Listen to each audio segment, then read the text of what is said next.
자, 여러분 안녕하세요. 예, 그 저의 이름은 일단 제 소개부터 하겠습니다. 뭐 익히 자료를 통해서 알고 계시겠지만 김홍규라고 하고요. 지금 우리 해커스에서 경연지도사 1차 조사방법론 하고 2차 시장조사론 이렇게 강의를 하고 있습니다. 먼저 이 팬데믹 상황에서 오프라인 강의에 나와주신 여러분들의 열의, 여기에 깊은 존경을 표합니다. 저는 제 소개 간단히 드리면 저는 직장인이고요. 모 그룹 산하에 이제 증권사가 하나 있는데 그 본사에서 금융시장 분석하고 이제 컨설팅 이런 쪽의 업무들을 담당을 하고 있습니다. 그래서 주말을 이용해서 여러분들 만나 뵙고 있고요. 저는 2016년에 경영지도사 공부를 처음 시작했어요.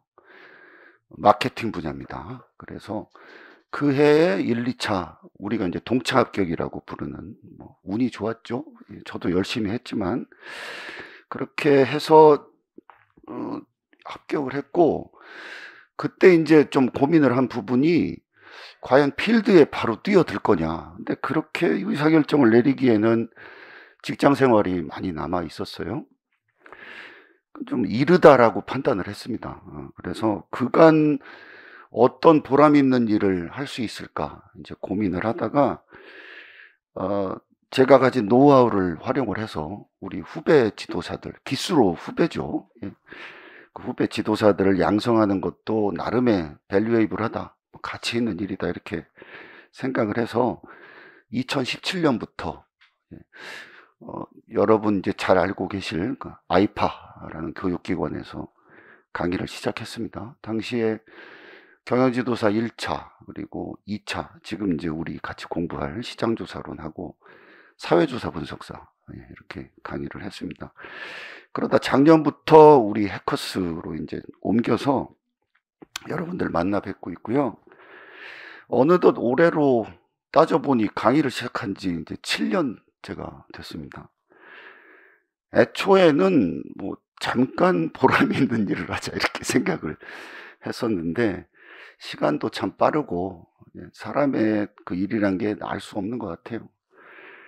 회사 주요 경력은 홈페이지 쪽에서 아마 나올 겁니다. 그러니까 너무 궁금하다 이러면 좀 뒤져보시면 될 것 같고요. 아무튼 이제부터 이제 저와 학습을 하실 텐데 들어보시면 알겠지만 저는 굉장히 친한 친구나 후배한테 좀 이해하기 쉽게 설명해 주는 그런 스타일의 강의를 합니다. 그런 평판 때문인지 약간의 유명세도 얻었지만 항상 초심으로 좀 겸손해지려고 노력을 하고 있습니다. 시기적 특성 때문에 우리가 좀 조심을 아직은 해야 될 것 같아요. 그래서 강사인 저부터 제가 말을 제일 많이 하지 않습니까? 여기서. 그래서 마스크를 쓰고 강의를 하려고 합니다. 그래서 상황이 좀 나아지면 또 그때 변화가 있겠지만 그렇지만 첫 시간에 예의니까 아무래도 얼굴을 제가 보여야겠죠. 그래서 아주 잠깐 마스크를 내리고 인사를 드릴 테니까 뜨거운 박수로 맞아주시면 감사하겠습니다. 여러분 감사합니다. 강의와 연관지어서 이제 몇 가지 말씀을 드릴게요. 온라인으로 이거 보시는 분들도 이 부분 건너뛰지 마시고요. 중요한 오리엔테이션이다. 이렇게 생각을 하시고 좀 유념을 해주시길 바랍니다. 먼저 여러분들이 이제 우리 같이 학습하게 될 시장조사론의 전반적인 구조를 먼저 머리에 넣는 게 저는 중요하다고 생각을 해요. 무작정 책을 이제 챕터 바이 챕터로 이제 공부를 하는 것보다는 내가 어떤 프레임 하에서 여기에 관련된 부분들을 지금 학습을 하고 있고 이게 어떻게 이어질 거다라고 전체를 이해하는 그런 시각도 필요하기 때문입니다. 그래서 예를 하나 들어서 설명을 드리겠습니다.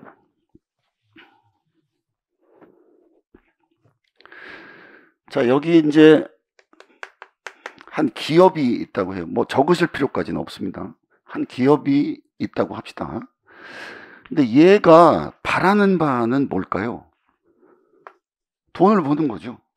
예.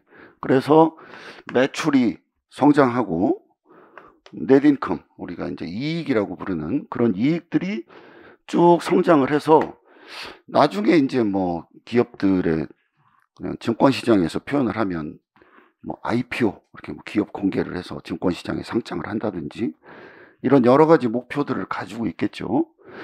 그렇게 해서 이렇게 성장하는 게 이 사람은 목표예요. 그런데 이렇게 하려면 어떻게 해야 되죠? 이 바깥에 시장이라는 게 존재하죠. 이 속에는 누가 있습니까? 소비자들이 있어요. 이 소비자들이 이 사람이 생산하는 제품, 또 서비스, 이런 것들을 알아줘야 될 거 아니에요. 구매해주고 활용해주고. 그래서 내가 결국에는 이 시장에 어필해야 된다는 얘기예요. 그래서 마케팅에서 이제 소구라는 표현을 쓰죠. 어떻게 이 시장에 어필할 거냐. 이게 이제 이 사람의 숙제입니다. 이 기업의 숙제이기도 하고. 자, 이걸 알기 위해서 이 사람은 어떤 액션을 취할까요? 내가 생산하는 제품, 서비스, 이게 시장에서 충분히 알아줄 거냐, 내 제품과 서비스를 구매해 줄 거냐, 그게 이제 이슈라 그랬죠. 그러려면 실제 소비자들의 생각과 느낌을 측정해 봐야 될 거 아니에요. 물어보고. 그래서 만약에 이 제품의 타겟 클라이언트, 우리가 이제 그 표적 집단이라고 부르는 타겟 클라이언트를 만약에 30대 남자 직장인으로 설정을 했다고 해봐요. 이 사람들한테 물어봐야 될 거 아닙니까? 조사를 해야 될 거죠. 그런데 30대 남자 직장인이 우리나라에 얼마나 될 것 같아요? 굉장히 많겠죠. 그래서 여기를 다 조사할 수가 없어요. 그래서 그 중에 일부를 이렇게 뽑아내서 조사를 하게 되죠. 그때 우리가 얘를 뭐라고 부르죠? 모집단. 그리고 얘는요, 너무 잘 아시죠? 표본입니다. 표본을 뽑아서 조사를 하겠죠. 자, 그런데 이렇게 일부를 표본을 뽑아서 조사를 하는데 여기서 얻은 정보나 이런 것들을 제대로 분석하려면 예를 들어 설문지를 조사한다고, 설문지로 조사한다고 생각을 해봅시다. 이 설문지의 항목은 어떻게 구성할 거고, 여기에 만족도나 이런 것들을 이제 체킹을 하게 할 텐데, 그때 내가 어떤 척도로 측정을 하게 할 거냐, 이런 여러 가지 것들을 고민을 하게 될 거예요. 그렇게 해서 정보를 얻게 됩니다. 우리가 얘기하는 데이터죠. 이 데이터를 가지고 이제 이게 과연 유의미한 정도의 정보냐 라는 것들을 분석하는데 어떤 방법으로 분석을 합니까? 통계적 방법으로 분석을 해요. 그래서 결론을 내리고 이 결론이 충분히 통계적으로 유의미해서 내가 이 방향으로 나가면 시장에 소구할 수 있다 라고 판단이 되면 그걸 가지고 마케팅 플랜을 세워서 실행을 하게 됩니다. 그리고 이 과정 속에서 또 하나의 판단 준거로 내가 참조할 수 있는 것은 소비자들의 심리와 행동에 관한 것들입니다. 여기서부터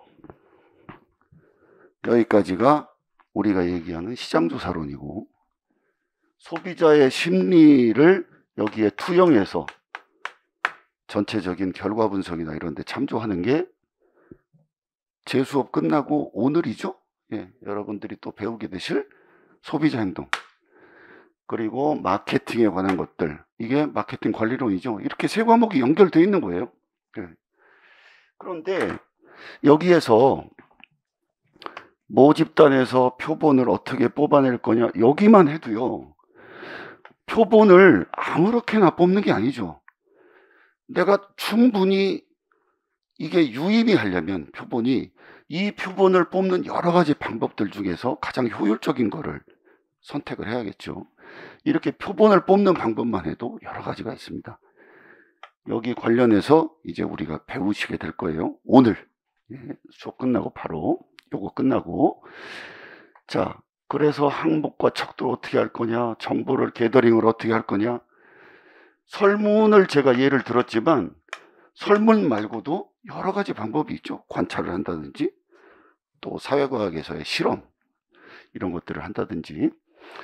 그래서 여기까지가 우리가 통상적으로 얘기하는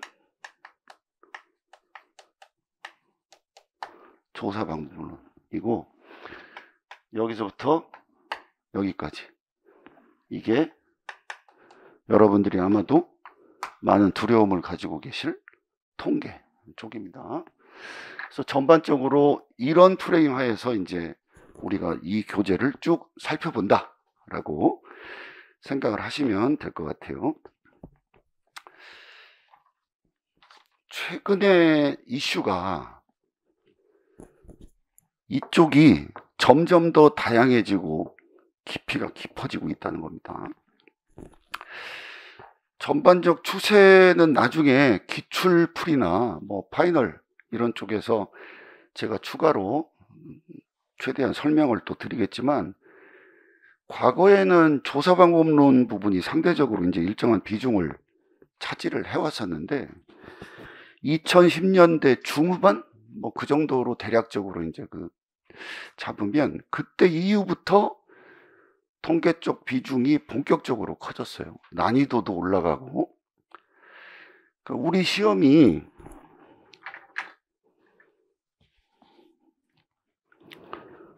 이렇게 나오죠. 30점, 30점, 그리고 10점짜리 4개. 이렇게 해서 총점 100점 아닙니까? 이게 전부 다 통계예요, 지금. 그리고 이 나오는 문제들도 예전에는 조금 단순했었는데, 이제는 조금 이제 전반적인 이해도나 이런 것들이 있어야 문제에 접근을 할 수 있는 정도로 점차 이제 난이도가 좀 올라가고 있습니다. 물론 연도마다 조금씩 이제 변동성은 있지만, 이런 상황이기 때문에 여러분들의 고민이 좀 크실 것 같아요. 근데 제가 최선을 다해서 강의를 하겠고, 최대한 여러분들이 이해하기 쉽게 강의를 해드리겠습니다. 믿고 따라오시다 보면 통계가 이렇게 쉬웠나? 이렇게 분명히 생각을 하실 겁니다. 검증된 경험입니다. 그러니까 믿음을 가지고 임해 주시길 바라고, 학습과 교재에 대한 설명을 또 드릴게요. 책에 대한 설명입니다. 오늘 책을 받으셨을 텐데, 우리들의 심리상 미리 이렇게 훑어보시죠. 쫙 뭐들이 들어있나. 그러면서 수많은 숫자, 그래프 이런 것들을 발견을 하셨을 거예요. 그러면서 머릿속에 두 가지 생각이 떠오르셨을 겁니다. 첫 번째는 개인별로 차이가 있겠지만, 내가 이걸 어떻게 공부하지? 라는 생각, 두려움에 관한 생각이죠. 두 번째는 왜 이렇게 두꺼워? 핵심 요약된 그런 거 없나?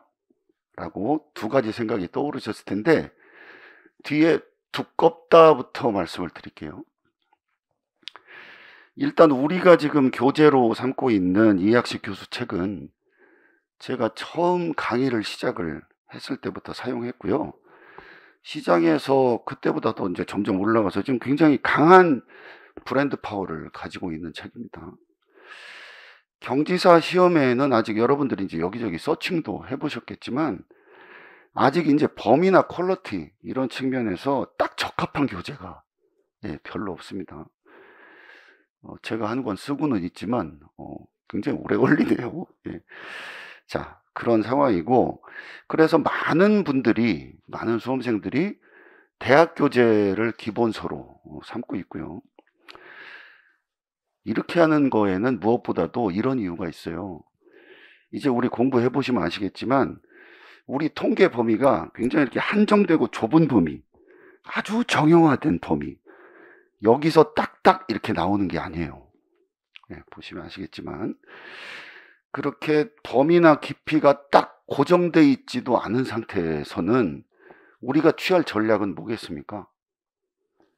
풀 스토리에 가깝게 다뤄야겠죠. 그렇게 다루지 않으면 커버 못하는 범위가 나온다는 겁니다. 그래서 간결한 핵심서 같은 것보다는 두꺼운 대학 교재로 되도록 넓게 커버하는 게 이제 안전이나 깊이 측면에서도 좋습니다. 그리고 진행해 보시면 아시겠지만 저는 이 책을 거의 라인 바이 라인으로 다 강의합니다.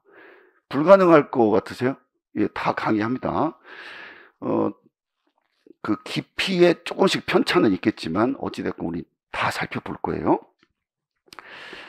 그렇게 해설을 해드릴 거고, 이 책으로 그리고 그런 방식으로 저랑 같이 공부한 여러분들의 선배 기수들이 수많은 분들이 이 책과 강의로 성공적으로 합격을 했고요.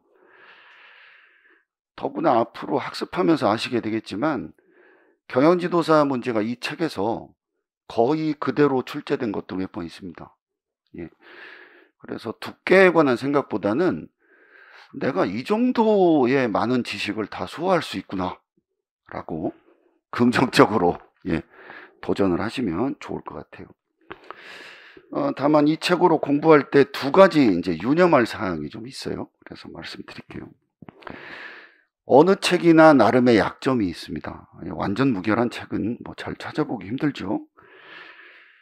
이 책에서 좀 유념할 사항은요, 첫 번째, 통계에 대한 기초 이론에 대한 설명이 없어요. 기본적인 통계 기초는 다 알고 있을 거다라는 가정과 전제에서 이제 기술이 쭉 됩니다. 그러나 어디 학습자들이 모두 그런가요? 그죠? 그래서 걱정이 있으실 텐데, 하지만 걱정하지 않으셔도 되는 게, 일단 다음 주에 통계 기초에 대한 유인물을 제가 나눠 드릴 거고요. 그 유인물을 가지고 충분한 설명을 해드릴 겁니다. 그 강의만 들어도 괜히 막 기초 통계 책을 막 사서 이렇게 보실 필요가 전혀 없다는 거 깨달으시게 될 거고요. 우리가 해나갈 그 학습에 대한 기초 개념들을 잘 잡으실 수 있을 것 같아요. 나머지 우리 학습에 필요하다라고 생각되는 부분들, 이런 것도 진도에 맞춰서 다 유인물 나눠드리고 강의를 통해서 충분히 설명을 드릴 거기 때문에 전혀 불안해하지 않으셔도 됩니다.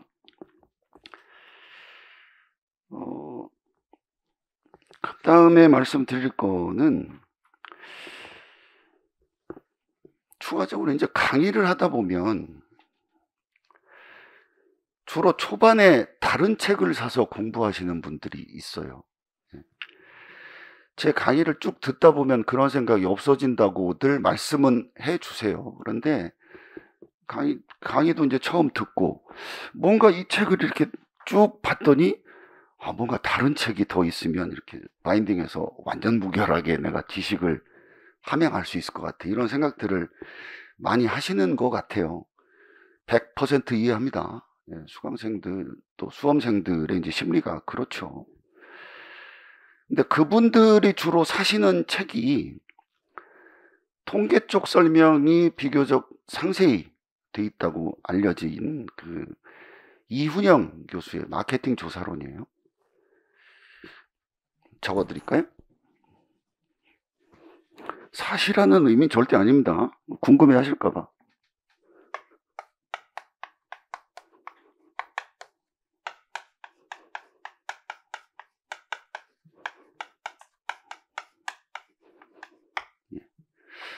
요 책인데,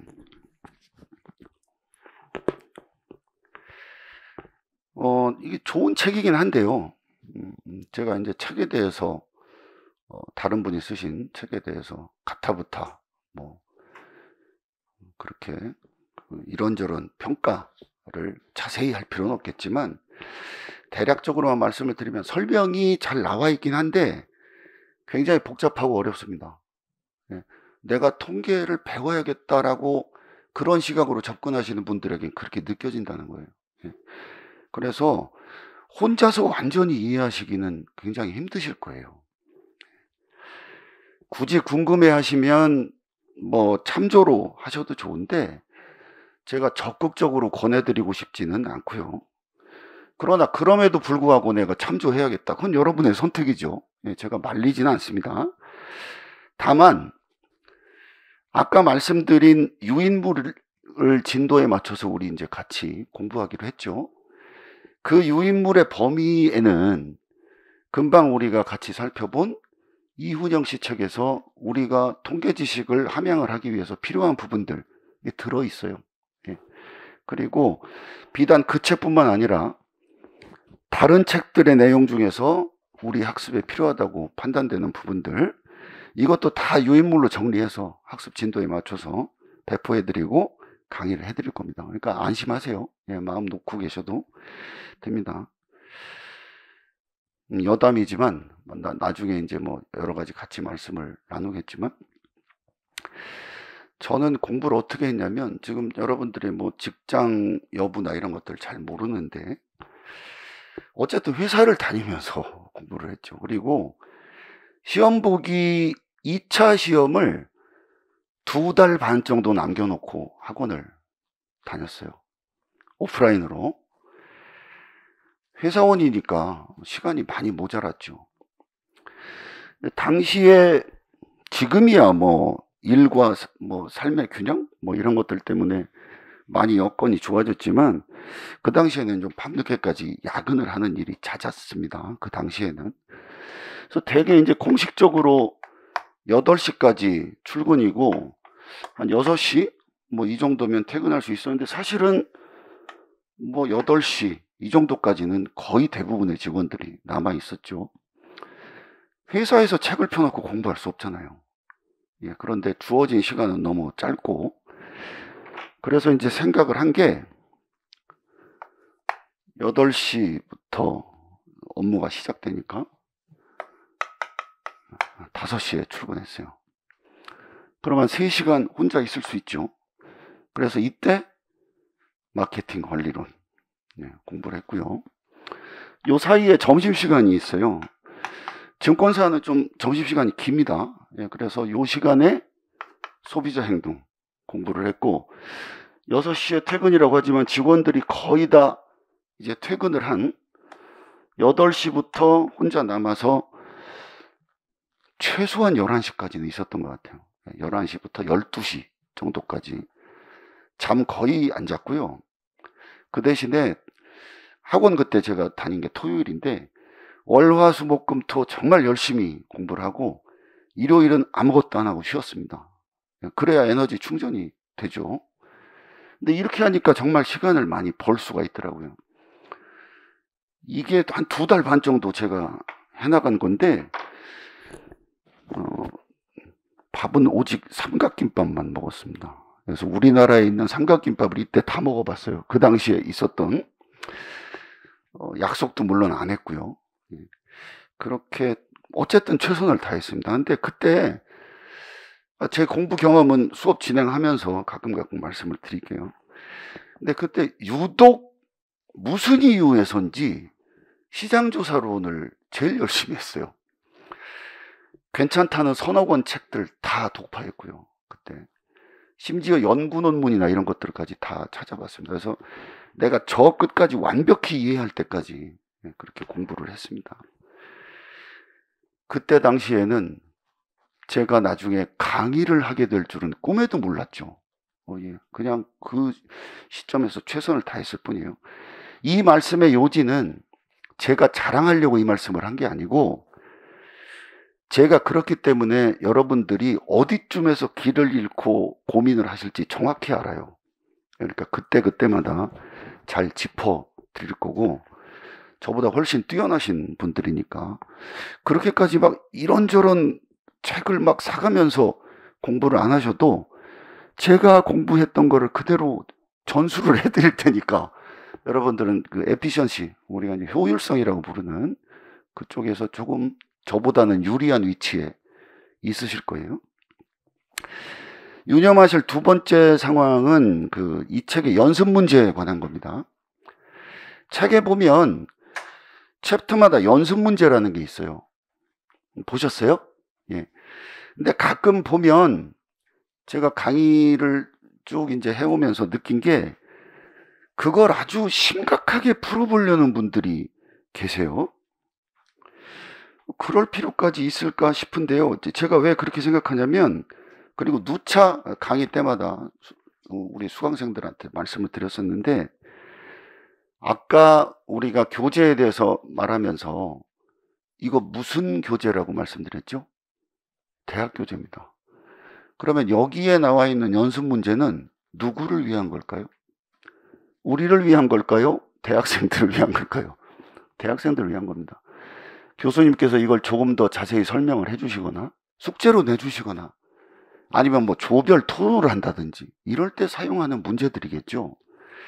그래서 더구나 연습 문제는요, 답도 나와 있지 않습니다. 제가 알기로 출간된 바가 없어요. 그러면 애초에 우리 시험하고도 좀 거리가 있는 유형인데다가 굳이 제가 이거를 수업 시간에 다 다루어 드리려고 해도 제게 주어진 33시간 남짓한 그 시간 안에 중요한 부분을 하려면 풀어드리지를 못하고, 여러분들 입장에서도 답도 없는데 풀어서 내가 이거 제대로 맞았나를 검증할 수가 없습니다. 그러니 그렇게 중요도 측면에서 너무 이렇게 심각하게 연습 문제에 매달리실 필요는 없어요. 다만 그럼에도 우리 학습을 위해서 이 문제 정도는 같이 쉐어링을 하는 게 좋겠다 라고 판단되는 것들은 제가 따로 선정해서 수업 시간에 풀어드립니다.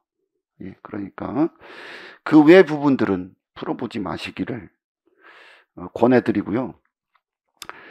그런 맥락에서 연습 문제에 대해서 질문이나 이런 쪽에 제가 응해드리기가 어려운 점, 양해를 좀 해주시기를 바랍니다. 그 다음에 이제 기출 문제인데요. 여러분 공부하시면서 기출이 어떻게 나오는가 궁금해 하실 텐데, 이걸 처음부터 같이 살펴보기는 당연히 어렵겠죠. 왜냐하면 여러분 머릿속에 아직 난리지가 형성이 안 돼 있잖아요. 그래서 괜히 또 이런 것도 있어요. 괜히 미리 딱 보셨다가 그래, 역시 생각대로 난 이거 안 맞아. 내가 이걸 어떻게 풀어? 이렇게 하면서 지레 포기하시는 분들도 굉장히 가끔 있어요. 그렇게 하지 않으시려면 일단 강의에 집중을 해주시고요. 일단 우리가 기초적인 것들을 다 머릿속에 쌓아 놓은 다음에 문제도 풀 수 있는 거 아니에요? 나중에 기출문제 풀이나 이런 쪽에서 충분히 다뤄드립니다. 다만 그 전에 어떤 형식으로 나오는 거지? 지금 내가 배우는 것들이? 그렇게 어떤 형식에 대한 궁금증이 있을 수 있습니다. 그런 분들은 학원 홈피에서 몇 년치 제공이 되고 있어요. 예, 그러니까 그거 참조를 하시고, 조금 더 궁금하다 그러면 이건 다 아시죠? 큐넷. 예, 여기 들어가면 몇 년치가 쭉 있습니다. 그러니까 그거 다운받아서 보시면 됩니다. 예, 그렇게 기출문제, 뭐 기출풀이 과정도 있고 파이널 특강에서도 제가 작년에 거의 10년치를 다 같이 살펴본 바가 있습니다. 그러니까 그렇게 여러분들 충분히 지식 수준 채워진 후에 충분히 풀어드릴 거고요. 자, 이제 강의 순서입니다. 이제 여기에 입각해서 강의 순서를 안내를 해드릴게요. 경험상 시장조사로는 수강생들이 가장 조바심을 가지고 있는 과목이에요. 나머지는 그냥 굉장히 외우면 되지 뭐 이렇게 편하게 들으시는데, 시장조사로는 이 통계에 대한 두려움 때문에 앞에 부분을 쭉 공부하시면서도 이 두려움을 떨치지를 못해요. 조바심도 내시고. 그래서 제가 수년간 검증된 방법을 올해도 어김없이 여러분들께 같이 활용을 하겠습니다. 자, 통계를 두 부분으로 나눌 거예요.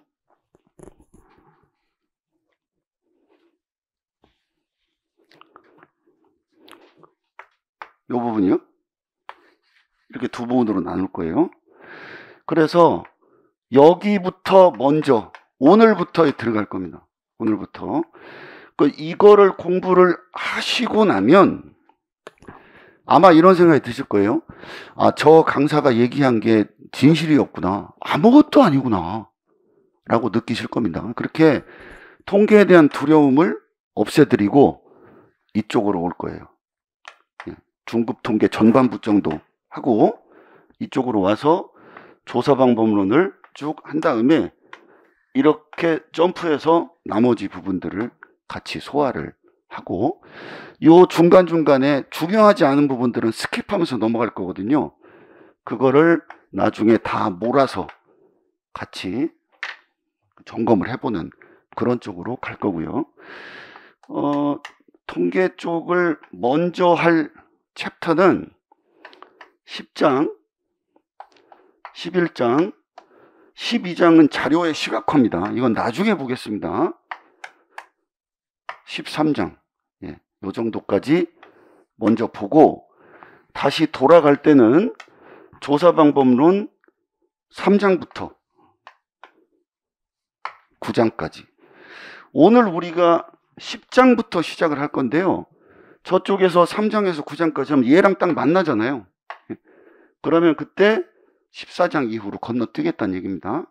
그래서 전 범위를 다 우리가 살펴볼 겁니다.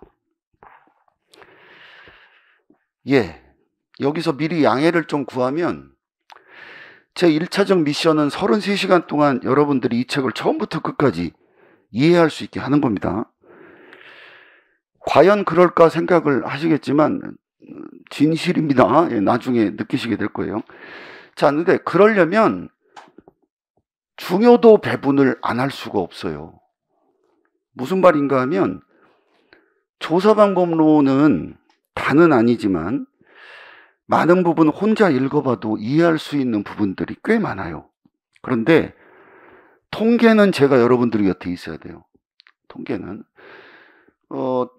처음부터 끝까지 일관된 어떤 쭉 프레임을 가지고 서로 연결이 되는 부분들이기 때문에 그쪽을 뭐 한번 읽어보시라 이렇게 건너뛰기는 어렵습니다. 최선을 다해서 그쪽의 중요도 배분을 먼저 해드리는 게 맞습니다. 그래서 통계 쪽에 시간 비중을 더 두고 이렇게 왔다 갔다 할 때 조사방법론은 다소 빠르게, 상대적으로 빠르게 하겠다는 거지 마구마구 건너뛰겠다는 얘기는 절대 아닙니다. 그러니까 안심하시고 그렇게 진행을 하고요. 12장, 19장 이쪽은 5판으로 개정되면서 들어온 내용이에요. 나중에 수업하면서 다시 언급해 드릴게요. 근데 우리 시험하고 밀접도는 높지 않습니다. 그래서 안 할 수는 없지만 나중에 살펴보기는 할 거예요. 안내해 드릴 말씀은 거의 드린 것 같아요. 그래서 마지막으로 당부 말씀 몇 가지 드리고 수업 진도를 나가기로 하겠습니다. 점심 바로 드셔서 힘드신 모양인데, 자, 첫 번째는 일단 개인 연락처 공개를 못 해드리는 점은 좀 양해를 해주시고요. 제가 예전에 강의 시작하고 초기에 공개한 적이 있어요. 그랬다가 거의 회사 생활이 불가능할 정도로 연락이 오더라고요. 굉장히 힘들었습니다. 그래서 이 부분은 좀 이해를 해주시고요. 그때 느낀 게 강사와 수강생은 역시 공식적인 채널로 만나야 되는구나 이렇게 느꼈습니다. 근데 오프라인은 저랑 언제든지 소통을 할 수가 있고요.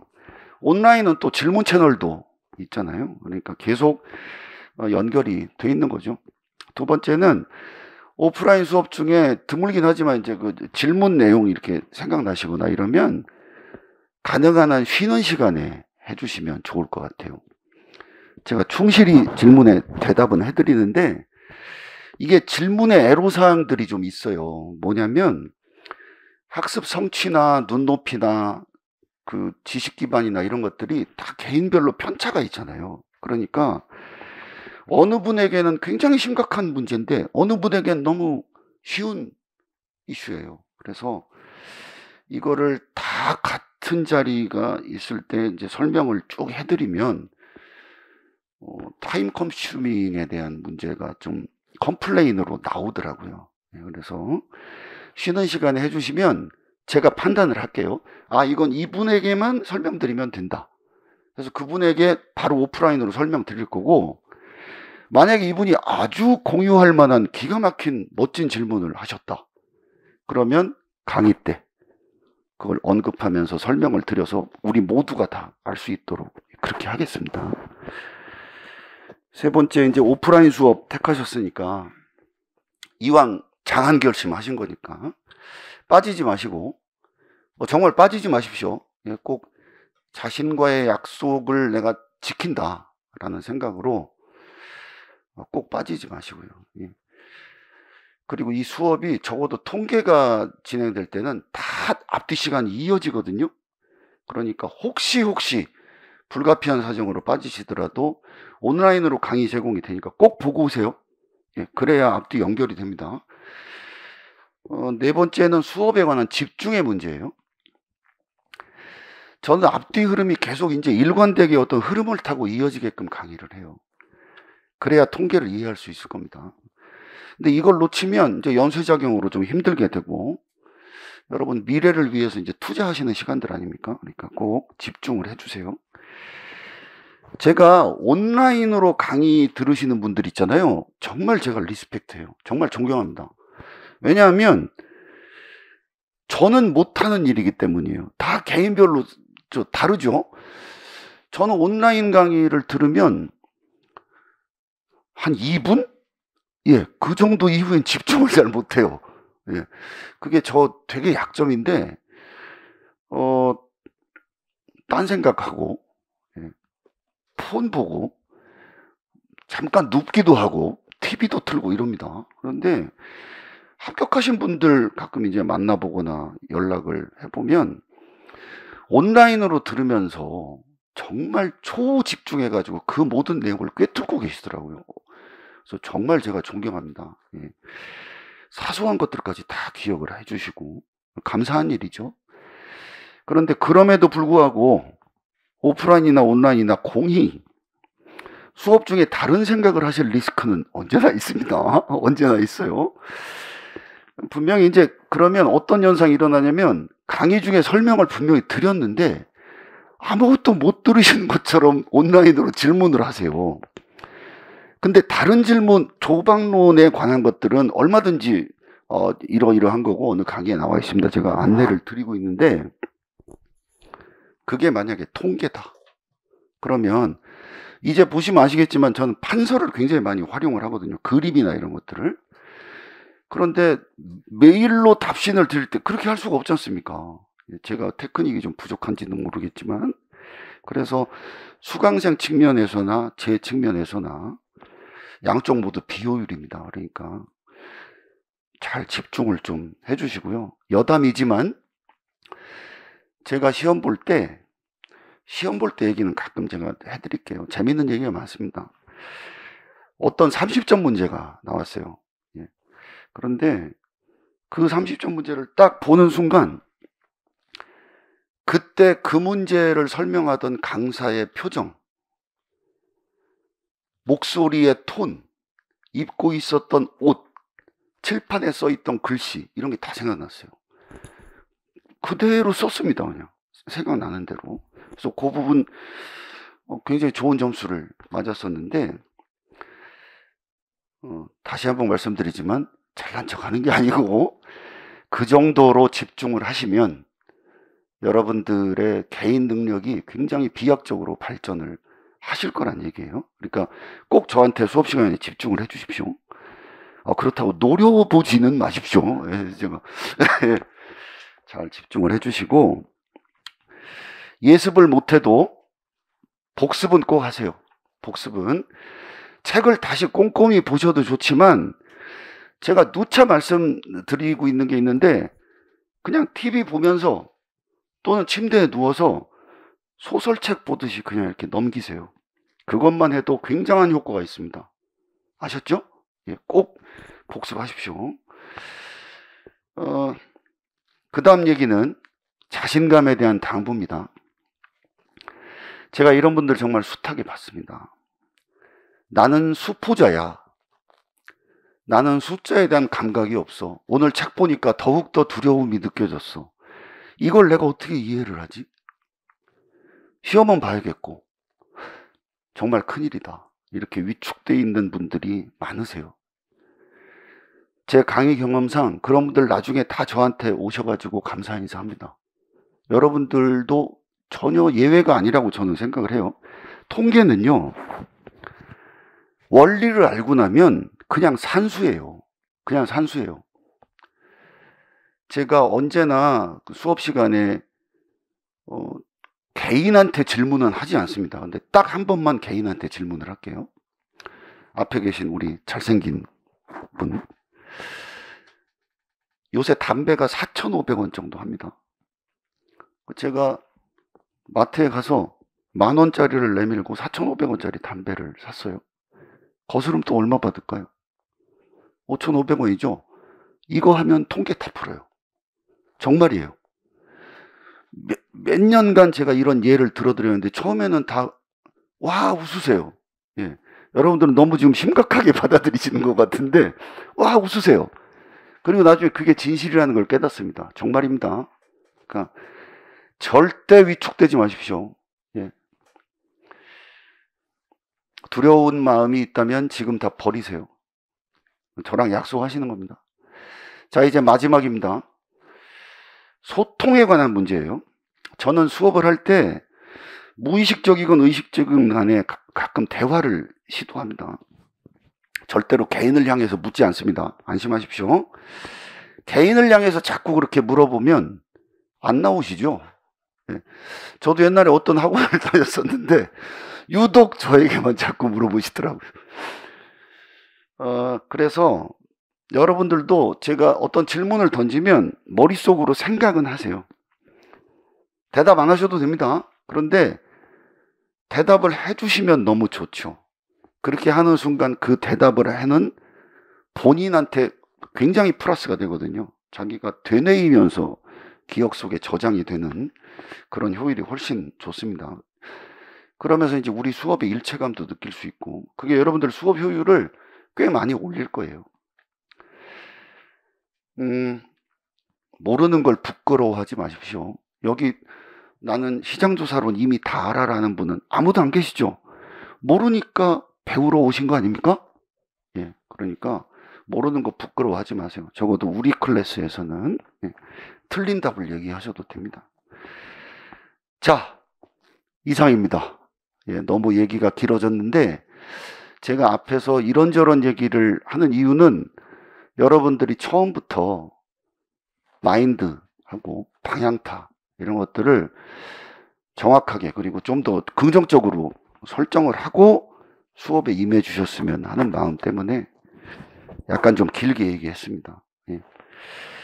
자, 그러면 잠깐만 살펴보고 쉬는 시간 드릴게요. 여기 보시면 제가 몇 장부터 나간다 그랬죠? 10장. 예, 거기 펴세요. 234페이지. 자, 이제부터 수업입니다. 간략한 개념만 살펴보고요.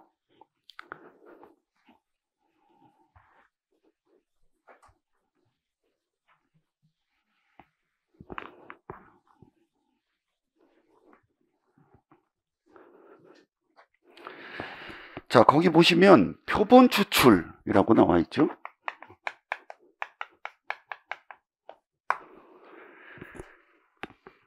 밑줄을 치세요. 이걸 다 읽으실 필요까지는 없어요. 요 부분은. 그래서 10.1의 표본 추출의 의미 보이세요? 234페이지. 거기에 첫 줄에서부터 하나, 둘, 셋, 넷, 다섯, 여섯, 일곱, 밑줄에 표본 추출이라는 붉은 글씨가 보이세요? 예. 거기서부터 표본 추출은 특성을 알고자 하는 어떤 대상, 밑줄, 그리고 또 밑줄 치실 게 일부분을 선택하는 것, 그 다음 줄에 일부분의 특성을 이해함으로써 전체의 특성을 추정. 되셨죠? 거기에서부터 하나, 둘, 셋 줄 정도 내려오면 모집단에 속하는 모든 구성원들을 대상으로 조사를 하는 것을 전수조사. 보이시죠? 체킹하시고. 자, 거기서부터 내려오겠습니다. 하나, 둘, 셋, 넷, 다섯. 내려오시면 오른쪽 끝에 너무 많은 시간과 비용이 소요된다. 거기 밑줄 치시고. 그 다음 줄에 잘 대표할 수 있는 소비자들을 일부 추출. 그 다음 줄에 훨씬 적은 시간과 비용으로 필요한 정보를 획득할 수 있다. 다 밑줄 치셨죠? 자, 그러면 이제 밑줄 친 부분만 이어서 읽어보겠습니다. 표본 추출은 특성을 알고자 하는 어떤 대상 중에서 일부분을 선택한다. 일부분의 특성을 이해함으로써 전체의 특성을 추정. 무슨 의미인지 딱 아실 거예요. 그리고 또다시 모집단에 속하는 모든 구성원들을 대상으로 조사를 하면 전수조사인데, 그 다음 밑줄은 이러면 너무 많은 시간과 비용이 소요된다. 그래서 어떻게 하느냐? 잘 대표할 수 있는 소비자들을 일부 추출해서 훨씬 적은 시간과 비용으로 필요한 정보를 획득할 수 있다. 이게 표본 추출의 개념입니다. 자, 이 표본 추출 개념만 잠깐 살펴보고 쉬는 시간 드릴게요. 힘들어 하시는 것 같아서 제가 마음이 좀 아픕니다. 예. 예. 옛날 생각도 나고. 예. 자, 우리가 A대 학생들, 남자입니다. 남자들의 평균 키가 궁금하다 라는 조사 과제가 있다고 쳐요. 그러면 원칙적으로는 어떻게 해야 됩니까? 다 재서 평균 내면 되겠죠.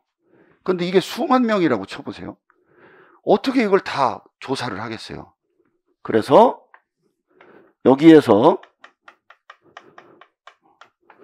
이거 그냥 아무렇게나 해볼까요? 여기가 뭐 한 2만 명이다. 예, 아무 숫자나. 그럴 때 한 200명 정도? 요 정도 뽑아가지고 키를 재보는 거예요. 그렇게 재봤더니 얼마라고 할까요? 170? 아, 요새 많이 커졌죠? 예. 175가 나왔어요. A대 학생들, 남학생들의 평균 키예요. 그러면 우리는 어떻게 판단하죠? 아, 표본을 뽑아서 175라는 키가 나왔는데, 그러면 내가 굳이 이 집단을 재보지 않아도, 지금 이 표본은 어디에서 나왔어요? 여기에서 나왔죠? 그럼 얘를 뭐라고 부르겠어요? 모집단. 굳이 이 전체 모집단을 조사하지 않아도 maybe 얘들의 평균 키도 175 정도 되겠구나 라고 추론하는 거 아니에요. 그래서 이걸 뭐라고 부르느냐면 추론 통계학이라고 부릅니다. 그런데 175라고 해서 표본이 모집단이 175야 라고 내가 얘기할 때는 이 속에 뭐가 끼어 있겠습니까? 전체를 조사하지 않았기 때문에 언제나 에러가 끼어 있을 거 아니에요. 그래서 나중에 다시 설명을 드리겠지만 통계에서는 도망가는 피칭을 해요. 딱 175까지는 아니고 아마도 뭐 177에서 174 사이에 있을 거야, 이런 식으로 나중에 다시 설명드릴게요. 그래서 이 오차의 범위를 이제 제시를 합니다. 그런데 이 오차를 최대한 줄이려면 어떻게 해야 될까요? 되게 쉽습니다. 표본을 정확하게 잘 뽑아내야겠죠. 만약에 A대 학생들의 평균 키를 재는데 와장창창 농구부의 키들이 잔뜩 들어있다. 이러면 이만큼 커질 거 아니에요. 그래서 오늘 배우는 것들이 그러면 이 표본을 어떻게 잘 뽑는 게 최선의 방법들이냐. 이 각 방법들을 알아보는 거예요. 10분 쉬었다가 시작을 하겠습니다. 네, 수고하셨습니다.